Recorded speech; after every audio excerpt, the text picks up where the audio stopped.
windows were broken. The openings had let the weather in, and now there were plants, even saplings, growing out through a few of the frames. 3 blocks before the Niagara River, she turned right. Her house was the 4th one in a row built so close together that it took skill to drive a modern car up the narrow driveway to her garage. First, she drove past the house, as she used to when she had lived here, so she could study the building from the street before she approached on foot. The house looked dark and quiet from this view, and that reassured her. She could see that beyond the front window of the house next door to hers, a reading lamp was on, and she could see the bluish glow of a television screen on the ceiling. That reassured her, too.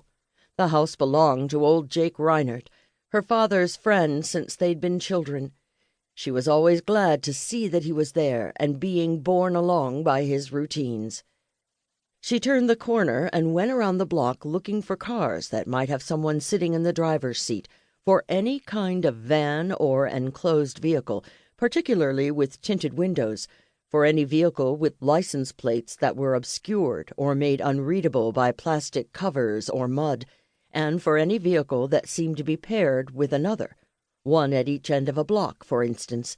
She also looked for a car with any aftermarket device, such as a spotlight or an antenna. What Jane had done when she'd lived here had been dangerous and illegal, too, so law enforcement vehicles would be as menacing as stolen ones. Because this was her old neighborhood and she still visited regularly, she was familiar with most of the cars parked on the streets. The only 2 she didn't recognize were an underpowered compact that neither a killer nor a cop would want, and a pickup truck with a soft front tire. Jane parked a few houses away between 2 big old sycamores instead of under them. In the early spring sometimes they self-amputated limbs, and she didn't want one hitting her car. As she passed Jake Reinert's house, she went up on the front porch and looked in the window. He was watching a cable news show and reading a magazine at the same time. She rang the doorbell and stood back from the door so he could see her through the peephole. The door opened, and Jake was smiling. "To what do I owe this honor, madam?" "I just happened to be passing by, peeping in the neighbors' windows, and saw you reading a magazine. Since you usually don't let my mail pile up, I figured it was probably mine." "Not this time," he said. He held it up, and she saw it had a family on a new boat roaring across a small lake. "Yeah," she said. "The women in my magazines usually have more clothes on."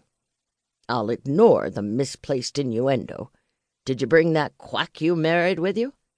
"Not this time. He's working, or so he says, but I know he'll ask about you. Have you been doing okay?" "Still living the dream. I do have some mail for you, though." He went across the room and brought back a stack of envelopes held together by a rubber band. She took it. "Thanks, Jake. See you." "See you, Janie." She walked around to the back of her house, scanning the windows she passed to be sure none of them had been broken in an attempt to get in. She went up the back steps and unlocked the kitchen door, then opened it to go in. She stopped. The air smelled wrong. There was a faint scent. She quietly closed the door, set the mail on the counter beside her, and remained motionless as she teased her nose with the air for a few seconds. It was very subtle, but it was a floral aroma. Perfume smells didn't belong here.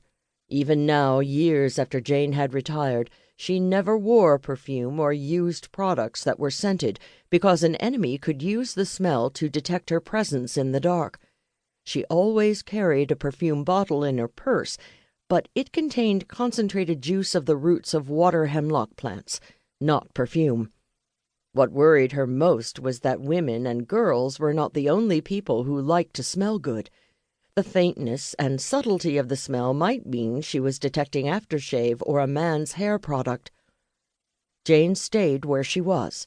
The person could have come and gone, but if someone was in the house with her now, he might have heard her unlock the door and be waiting for her to step into the open to attack her.